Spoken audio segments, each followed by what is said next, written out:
Hey guys, welcome back. So there's a saying in the tech industry that goes like, you don't need to put out the best product that you can make, you only have to be slightly better than the competition. If you think about this statement, it explains quite a lot about what we can see in the consumer market right now. Just look at what happened to the iPhone after Steve Jobs passed away. The innovation that was there just turned into a simple lust for profits. This strategy can bite you in the butt if you underestimate the competition, and I think that's what Samsung has just done. As usual, before I make my video, I watch a bunch of other reviews on YouTube.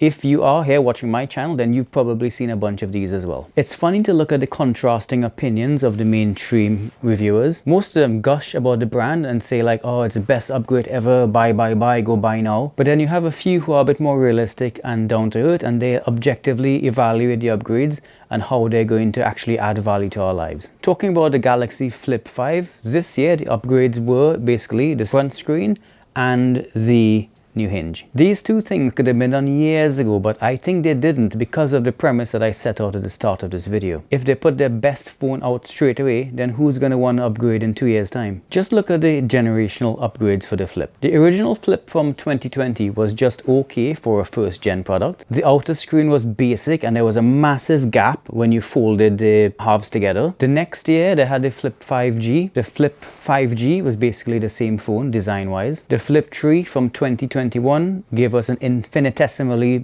larger front display, which is basically meaningless. I can't believe it took a whole year just to do that. The Flip 4 from 2022 was basically a case of you bought the same phone. Now it's 2023 and Samsung has only now figured out how they're going to make it fold completely flat. Samsung, who make displays for basically everybody, still can't make a display to cover the entire front of the folded phone. The problem for Samsung is Motorola. Now I'm pretty sure Motorola is following the exact same rules to maximize their profit, so I'm not like saying Motorola is a better company or anything. All I'm saying is that in this case Motorola beat them to the punch by building a better phone with a better outer display before Samsung did, and pricing it cheaper. It would have already been too late for Samsung to do anything about the design at this stage because their design of the Flip 5 would have already been too far along in production. But what they could have done was adjust the price of their phone to be a bit more competitive. As it stands, there's no reason to buy the Flip 5 over the Motorola Razr 40 Ultra. Not only does the 40 Ultra trounce it hardware wise, but it uses a much more modern UI, which is more or less stock Android. Just look at the quick settings, for example. Now I know you're going to say that the Flip 5 has a newer generation of Snapdragon processor,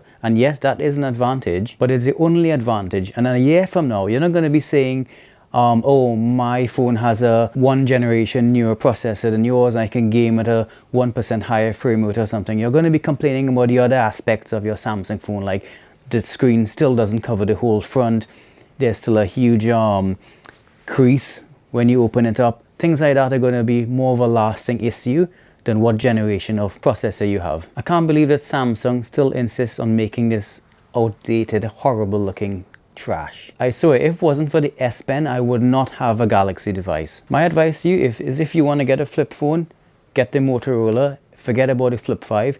Don't reward companies who deliver mediocre products for your money. You've worked hard for your money, and these companies should work hard to give you a phone that you deserve. Spend your money wisely and get something that's been designed to last a while. That's it for now. Thanks for watching. Like and subscribe. Until next time, enjoy life.